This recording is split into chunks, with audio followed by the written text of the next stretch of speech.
नमस्कार, स्वागत है आपका डीडी न्यूज में। आपके साथ मैं हूं गौरव श्रीवास्तव और आप देख रहे हैं हमारा खास कार्यक्रम खबर दुनिया की।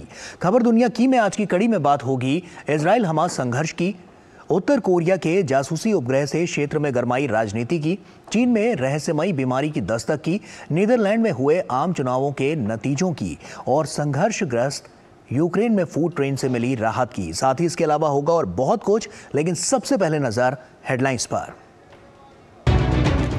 इजराइल और हमास के बीच कल सुबह से शुरू होगा अस्थायी संघर्ष विराम। मध्यस्थता कर रहे कतर ने कहा सुबह 7 बजे से शुरू होगा संघर्ष विराम। बंधकों के पहले दस्ते को दोपहर 4 बजे किया जाएगा रिहा।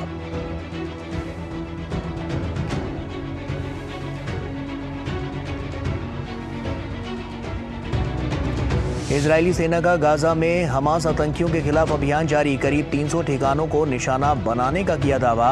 अल शिफा के करीब नई सुरंग का वीडियो किया जारी। ब्रिटेन के विदेश मंत्री का इजरायल दौरा, कहा जो देखा और सुना उसे भूल पाना मुश्किल।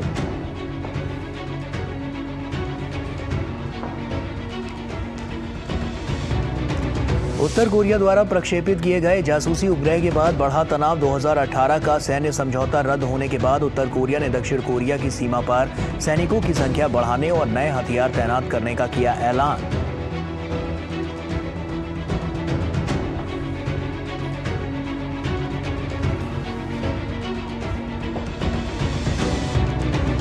चीन में कोरोना के बाद अब एक और रहस्यमयी बीमारी ने बरपाया कहर। निमोनिया के लक्षण वाली बीमारी से अधिकतर बच्चे पीड़ित, अस्पतालों में मरीजों का तांता। विश्व स्वास्थ्य संगठन ने मांगी रिपोर्ट।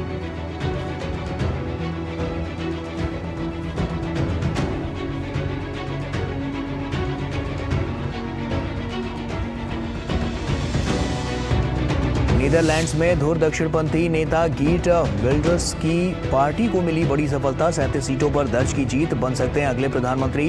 बहुमत के लिए 76 के जादुई आंकड़े को पार करने के लिए अन्य दलों के सहयोग की उम्मीद।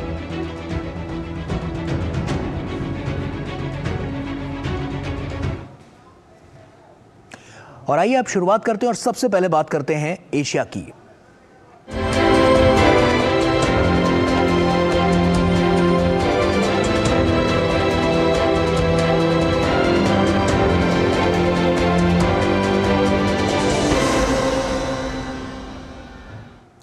इजराइल और हमास के बीच मध्यस्थता कर रहे कतर ने ऐलान किया है कि शुक्रवार सुबह 7 बजे से गजा में अस्थायी संघर्ष विराम शुरू हो जाएगा। यह भी ऐलान किया गया है कि इजराइल के बंधकों के पहले दस्ते को शुक्रवार दोपहर 4 बजे रिहा किया जाएगा। कतर के विदेश मंत्रालय के प्रवक्ता ने बताया है कि शुक्रवार हमास द्वारा बंधक बनाए गए 13 लोगों को रिहा किया जाएगा। उन्होंने कहा कि बाकी 3 दिनों के लिए ये संख्या अलग हो सकती है। उन्होंने ये भी बताया कि सुबह 7 बजे संघर्ष विराम शुरू होने और शाम 4 बजे बंधक छोड़े जाने का तय समय केवल शुक्रवार के लिए है। उनके अनुसार बाकी 3 दिनों के लिए ये समय सीमा बदल सकती है।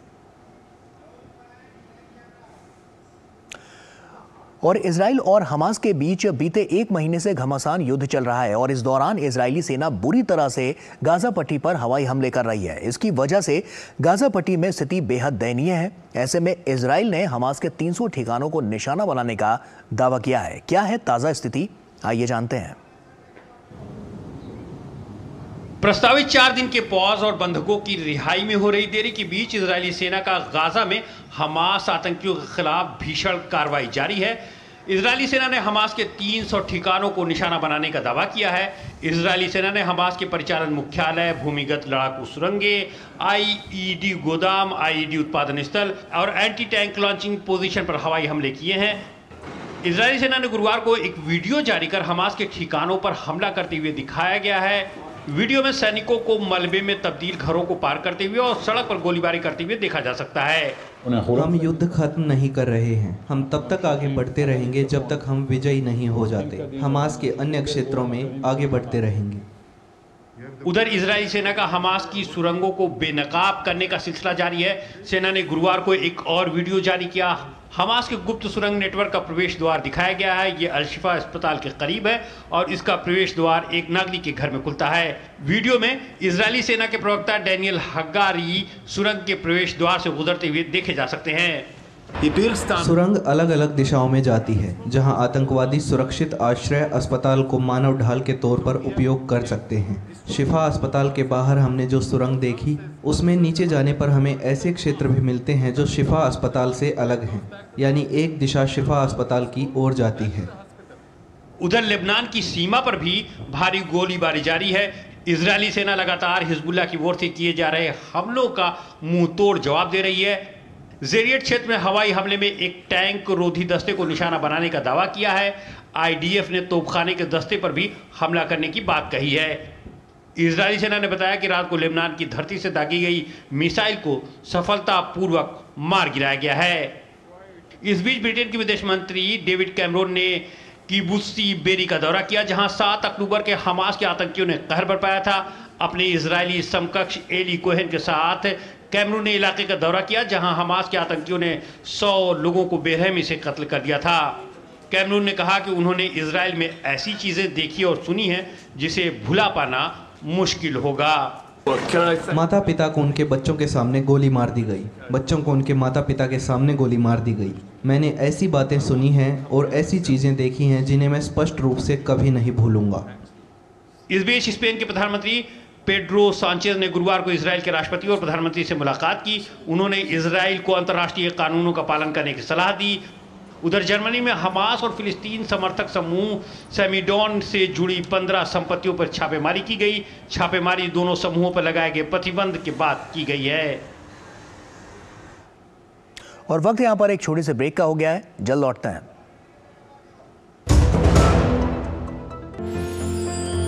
साल बरस और सदी नहीं, एक युग गुजर जाएगा।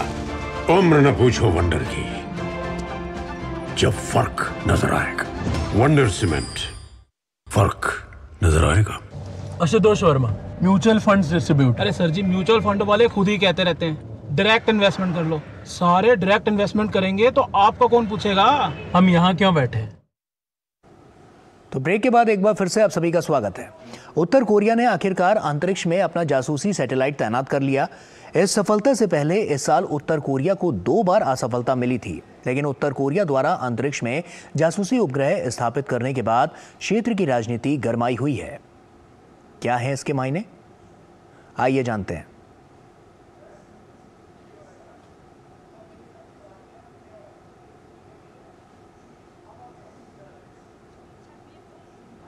उत्तर कोरिया द्वारा अंतरिक्ष में जासूसी उपग्रह स्थापित करने के बाद क्षेत्र की राजनीति गरमाई हुई है।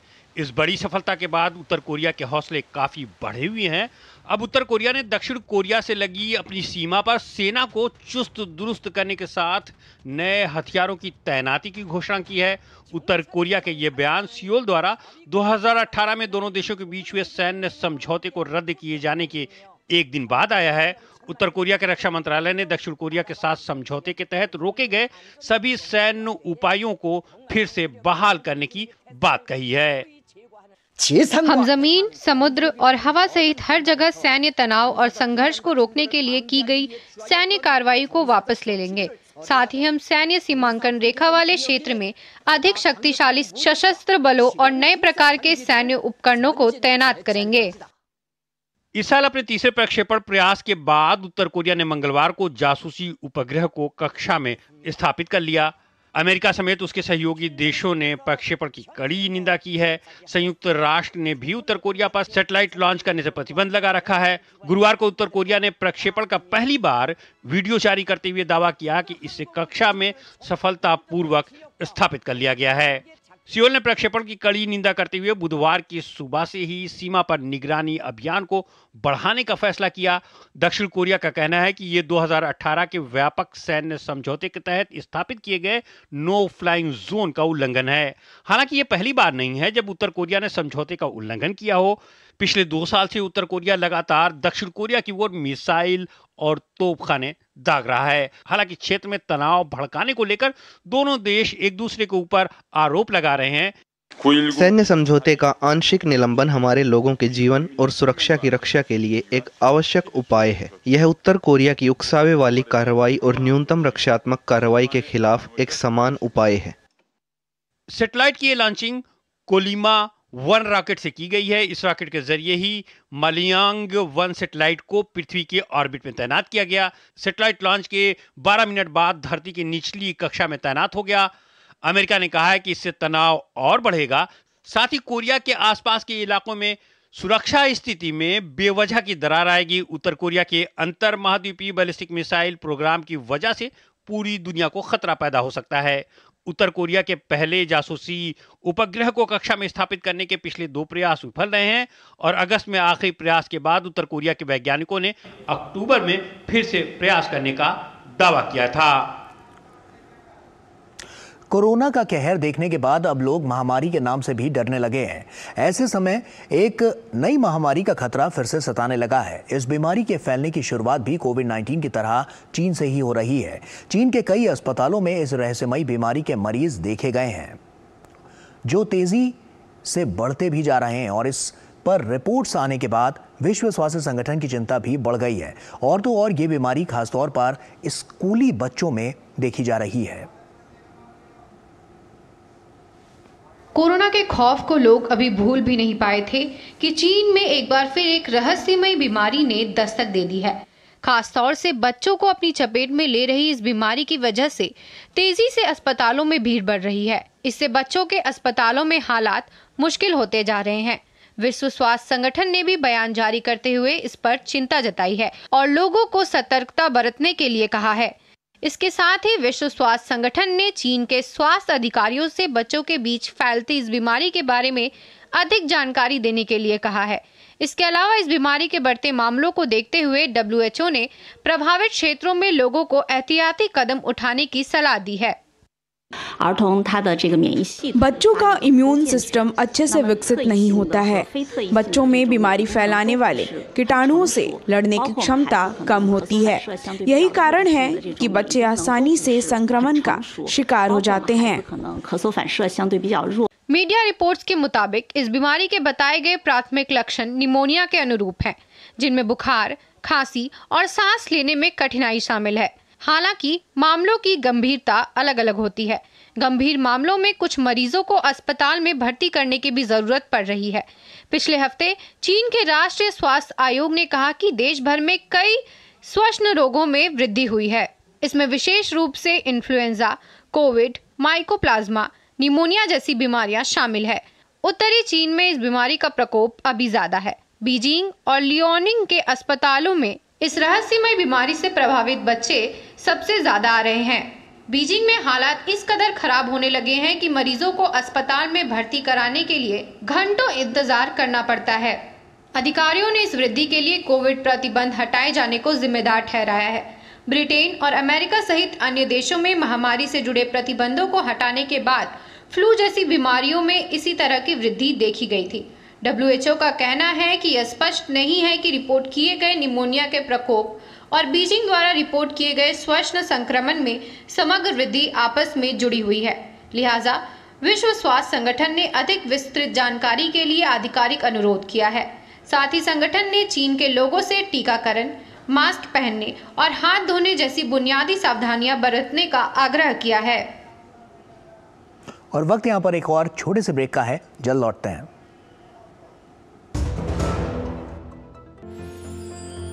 साल, बरस और सदी नहीं, एक युग गुजर जाएगा। उम्र न पूछो वंडर की, जब फर्क नजर आएगा। वंडर सीमेंट, फर्क नजर आएगा। ब्रेक के बाद एक बार फिर से आप सभी का स्वागत है। न्यूजीलैंड की नेशनल पार्टी सरकार बनाने के लिए ACT न्यूजीलैंड पार्टी और न्यूजीलैंड फर्स्ट पार्टी के साथ कथित समझौते पर पहुंच गई है और इस समझौते के साथ ही कई हफ्तों से चली आ रही बातचीत का दौर अब समाप्त हो गया है। गौरतलब है कि केंद्र दक्षिणपंथी नेशनल पार्टी ने न्यूजीलैंड के आम चुनाव में सबसे ज्यादा वोट हासिल किया था, लेकिन बहुमत की सरकार बनाने के लिए दक्षिणपंथी ACT न्यूजीलैंड और न्यूजीलैंड फर्स्ट पार्टी के समर्थन की आवश्यकता है। ऑस्ट्रेलिया इन दिनों भीषण गर्मी का सामना कर रहा है। अत्यधिक गर्मी की वजह से ऑस्ट्रेलिया के पर्थ शहर के जंगलों में आग लगने की घटना सामने आई है। आग की चपेट में आने से कई घर जलकर नष्ट हो गए हैं। बता दें कि ऑस्ट्रेलिया में एल नीनो के कारण जंगलों में आग लगने का खतरा ज्यादा रहता है। काठमांडू शहर के बालखू और तिनकुने इलाके में विरोध प्रदर्शन कर रहे दो समूहों के बीच झड़प हो गई। हालांकि कड़ी सुरक्षा बलों की तत्परता के चलते झड़पों पर जल्द ही काबू पा लिया गया। बलखू इलाके में दोनों समूहों के प्रदर्शनकारियों ने एक दूसरे पर पथराव किया, जिसके बाद पुलिस को हस्तक्षेप करना पड़ा। भीड़ को तितर बितर करने के लिए पुलिस को आंसू गैस के गोले दागने पड़े और पानी की बौछार भी करनी पड़ी। पाकिस्तान से निकाले गए शरणार्थियों को अफगानिस्तान में रहने के लिए ठिकाना खोजने समेत अन्य कई कठिनाइयों का सामना करना पड़ रहा है। पाकिस्तान द्वारा निर्वासित किए गए गैर दस्तावेज अफगान शरणार्थियों को भोजन पानी की कमी के साथ ही कठोर सर्दी का सामना भी करना पड़ रहा है। गौरतलब है कि पाकिस्तान सरकार अपने यहाँ दशकों से रह रहे लाखों अफगान प्रवासियों को वापस उनके देश भेजने के लिए व्यापक अभियान चला रही है। इस अभियान के तहत उन लोगों को निकाला जा रहा है जो पाकिस्तान में अवैध रूप से रह रहे थे। अब तक कुल 2 लाख लोगों को अफगानिस्तान भेजा जा चुका है। और वक्त यहां पर एक छोटे से ब्रेक का है, जल्द लौटता है। साल बरस और सदी नहीं, एक युग गुजर जाएगा। उम्र न पूछो वंडर की, जब फर्क नजर आएगा। वंडर सीमेंट, फर्क नजर आएगा। ब्रेक के बाद एक बार फिर से आप सभी का स्वागत है और अब बात यूरोप की।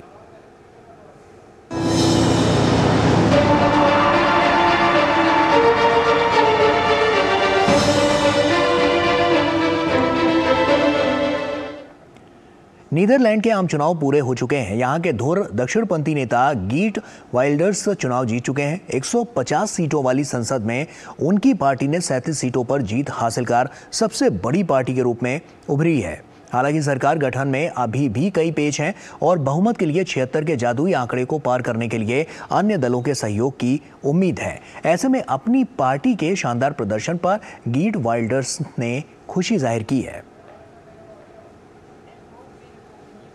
सभी अटकलों को धता बताते हुए नीदरलैंड के धुर दक्षिणपंथी नेता गीट वाइल्डर्स की पार्टी फॉर फ्रीडम बड़ी जीत दर्ज करते हुए सभी राजनीतिक पंडितों को हैरान कर दिया है। 150 सीटों वाली संसद में उनकी पार्टी ने 37 सीटों पर जीत हासिल कर सबसे बड़ी पार्टी के रूप में उभरी है। हालांकि किसी भी दल को स्पष्ट बहुमत नहीं होने के कारण सरकार गठन में अभी भी कई पेच हैं। लेकिन पीवीवी पीटर ओमिटजिगट की न्यू सोशल कॉन्ट्रैक्ट पार्टी के साथ अगर गठबंधन बनाने में सफल रहते हैं तो बहुमत के लिए 76 के जादुई आंकड़े को आसानी से पार कर सकते हैं। वाइल्डर्स ने चुनाव में अपनी पार्टी के शानदार प्रदर्शन पर खुशी जाहिर की है। मेरे 25 सालों की राजनीति में यह सबसे खुशी का दिन है। साल भर पहले ऐसे रुझानों की बात करने वाले को आप पागल कहते। यह जीत बहुत सारी जिम्मेदारी की भावना के साथ आती है। गीट वाइल्डर्स अपनी कट्टर विचारधारा के लिए जाने जाते हैं। वाइल्डर्स ब्रेक्जिट के तर्ज पर नीदरलैंड को यूरोपीय संघ से अलग करने के पक्ष में हैं। इस प्रक्रिया को नेक्सिट नाम दिया जाएगा। हालांकि उनका मानना है कि देश अभी भी इस फैसले के लिए तैयार नहीं है। उनकी विचारधारा मुस्लिम विरोधी भी मानी जाती है, लेकिन चुनाव प्रचार के दौरान वह मस्जिदों और मदरसों पर किसी भी तरह का हमला बोलने से बचते नजर आए। प्रचार के दौरान उन्होंने अवैध प्रवासियों का मुद्दा भी जोर शोर से उठाया। वाइल्डर्स ने अपने वोटरों को स्पष्ट संदेश देते हुए प्रवासियों पर विराम लगाने का भरोसा दिया। पिछले साल नीदरलैंड में शरण लेने वाले प्रवासियों की संख्या में 2 गुना इजाफा हुआ और यह संख्या 2,20,000 तक जा पहुंची। पीवीवी की जीत पर नीदरलैंड के लोगों में मिलीजुली प्रतिक्रिया देखने को मिल रही है। यह समय नीदरलैंड की जनता की राय को दिखाता है।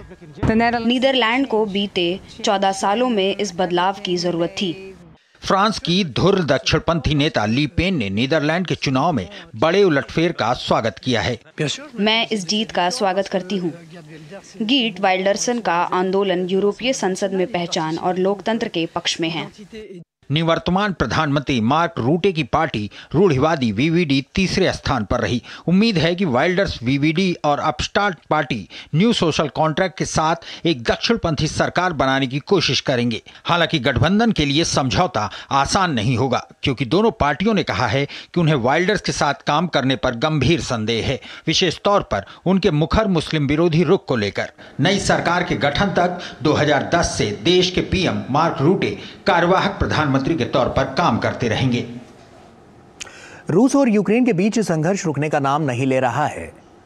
यूक्रेन के खेरसन क्षेत्र में रूस द्वारा की गई गोलाबारी में 4 लोग मारे गए हैं जबकि 5 घायल हो गए हैं। वहीं रूसी सेना ने बेरिस्लाव शहर पर भी गोलाबारी की है जहां एक व्यक्ति की मौत हो गई है। यूक्रेन के राष्ट्रपति कार्यालय का कहना है कि प्रारंभिक रूप से ये जानकारी मिली है कि ये गोलाबारी क्लस्टर हथियारों के साथ की गई थी। रूस और यूक्रेन के जारी संघर्ष के बीच यूक्रेनी सशस्त्र बलों के ड्रोन हमलों में एक पत्रकार की मौत हो गई है। गुरुवार को यूक्रेन ने रूसी नियंत्रित दक्षिण पूर्वी क्षेत्र में ड्रोन से हमला किया जिसके बाद छर्रा लगने से पत्रकार की मौत हो गई। रूस का कहना है कि यूक्रेन के सशस्त्र बलों ने रूसी नियंत्रित क्षेत्र ज़ापोरिज़िया में रूसी पत्रकारों के एक समूह पर विखंडन गोले और ड्रोन से हमला किया। यूक्रेनी रेलवे पटरियों पर अस्पताल ट्रेनों को तैनात किए जाने के बाद अब युद्ध के दौरान यूक्रेनी नागरिकों की सहायता के लिए एक फूड ट्रेन चलने की योजना है। अपनी तरह की दुनिया की ये पहली ट्रेन है जो हर दिन करीब 10,000 लोगों को भोजन उपलब्ध कराने में सक्षम होगी। 6 डिब्बों वाली ये ट्रेन यूक्रेन के उन इलाकों में खाना उपलब्ध कराएगी जो जंग में बुरी तरह से तबाह हो गए हैं। पेश है एक खास रिपोर्ट। यूक्रेन में रेल की पटरियों पर अस्पताल की सुविधा के बाद अब भोजन मुहैया कराने वाली ट्रेन दौड़ने के लिए तैयार है। अपनी तरह की दुनिया की ये पहली ट्रेन है जो हर दिन करीब 10,000 लोगों को भोजन उपलब्ध कराने में सक्षम होगी। 6 डिब्बों वाली ये ट्रेन यूक्रेन के उन इलाकों में खाना उपलब्ध कराएगी जो जंग में बुरी तरह तबाह हो गए हैं। यूक्रेन में अमेरिकी राजदूत ब्रिजेट ब्रिंक ने गुरुवार को कीव में फूड ट्रेन का शुभारंभ किया। फूड ट्रेन यूक्रेन के मुक्त क्षेत्रों का दौरा करेगी जहां बिजली, गैस और पानी जैसे बुनियादी ढांचे जंग के भेंट चढ़ जाने के कारण गर्म भोजन की दिक्कत महसूस की जा रही है। ट्रेन रूस से मुक्त कराए गए क्षेत्रों में जाएगी। बिजली, पानी समेत दूसरी सुविधाएं न होने के कारण लोगों को गर्म खाना मिलना थोड़ा मुश्किल है। ट्रेन उन क्षेत्रों में जाएगी और प्रतिदिन 10,000 लोगों के लिए खाना उपलब्ध कराएगी। ट्रेन 150 मीटर लंबी है और इसमें 6 वैगन हैं। इनमें से 400 किलोवाट क्षमता वाला एक जनरेटर है। एक फ्रीजर के साथ एक रेफ्रिजरेटर वैगन है। प्री कुकिंग और ठंडे भोजन के लिए ठंडा रसोई घर, गर्म भोजन के लिए गर्म रसोई घर शामिल है। रेलवे कर्मचारियों और रसोइयों के लिए अलग स्टाफ वैगन है। फूड ट्रेन को सप्ताह में 5 से 7 दिन स्वायत्त रूप से संचालित करने के लिए डिजाइन किया गया है। ट्रेन के परिचालन के लिए 7 कर्मचारी जबकि 14 रसोइये होंगे। किसी भी स्थिति में गंतव्य खेरसोन, डोनेट्स्क क्षेत्र, खार्किव क्षेत्र, डेनिप्रो के पास के क्षेत्र होंगे। वे सभी स्थान जहां हमारी आवश्यकता है। हमारे पास नियोजित मार्ग होने के अलावा हम अप्रत्याशित स्थिति में तुरंत इलाके का दौरा करेंगे। थैंक्स गिविंग डे पर फूड ट्रेन अपनी पहली यात्रा के लिए रवाना हुई। कई देशों में थैंक्स गिविंग डे हर साल नवंबर के चौथे गुरुवार को मनाया जाता है। इस दिन करीबियों और अनजान की मदद करने के लिए थैंक्स यानी धन्यवाद कहा जाता है। यह आभार जताने का खास तरीका है जिन्हें आप कभी शुक्रिया नहीं कह पाए हो, आज उन्हें दिल खोलकर शुक्रिया कह सकते हैं। और बेलारूस की राजधानी मिन्स्क में सामूहिक सुरक्षा संधि संगठन यानी CSTO के शिखर सम्मेलन की शुरुआत हुई। इस सम्मेलन में रूस, कजाकिस्तान, किर्गिस्तान और ताजिकिस्तान के राष्ट्रपति भाग लेंगे। आर्मेनियाई प्रधानमंत्री निकोल पिशिनियन इस बैठक में हिस्सा नहीं ले रहे हैं। आर्मेनिया के CSTO छोड़ने की अटकलें थीं, लेकिन बाकी सदस्य देशों के साथ उसका झंडा भी कार्यक्रम में मौजूद रहा। इस बैठक में सदस्य देश सामूहिक सुरक्षा समेत अंतर्राष्ट्रीय सुरक्षा के मुद्दे पर चर्चा करेंगे। अगले साल इस सम्मेलन की अध्यक्षता कजाकिस्तान करेगा। और वक्त एक छोटे से ब्रेक का है।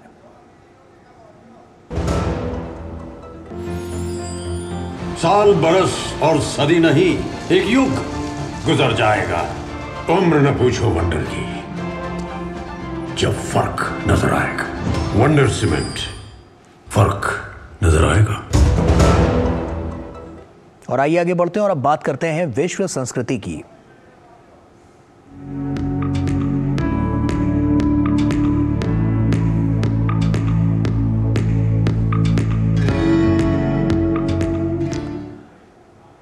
और अब आपको दिखाते हैं एक अनोखे खेल का विश्व कप। दरअसल इस विश्व कप में प्रतियोगिता होती है कचरा एकत्र करने की। जी हाँ, जापान में आयोजित इस खेल को स्पोगोमी कहा जाता है। स्पोगोमी विश्व कप 2023 में 21 देशों की टीमों ने हिस्सा लिया। इस प्रतियोगिता के माध्यम से कचरे को लेकर विश्व भर में जागरूकता फैलाई गई।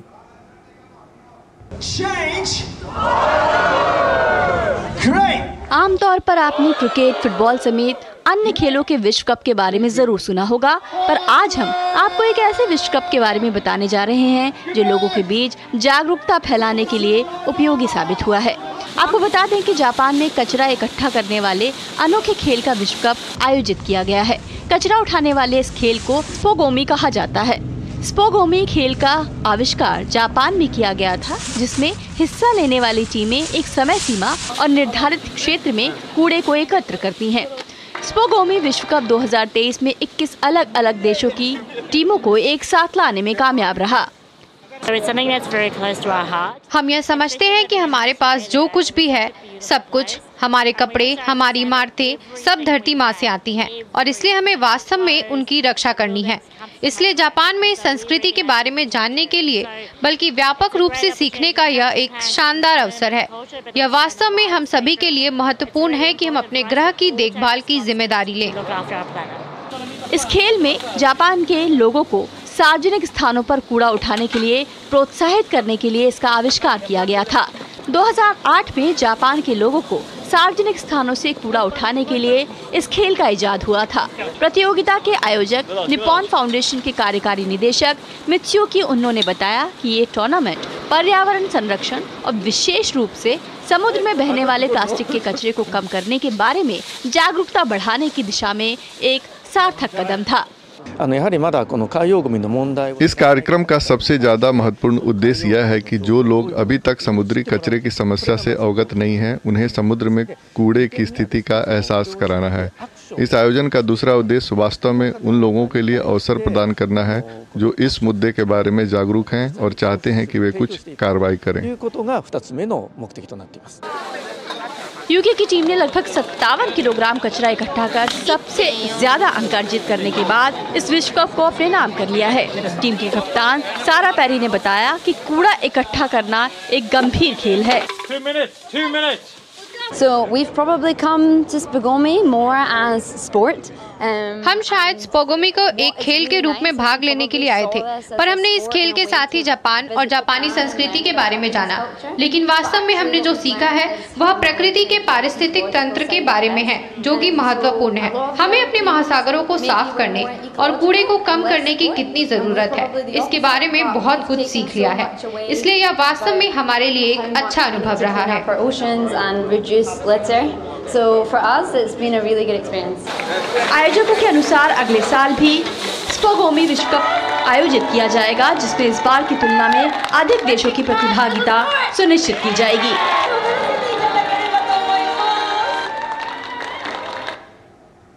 और इसी के साथ फिलहाल इतना ही। हमारी पूरी टीम को दीजिए इजाजत। नमस्कार।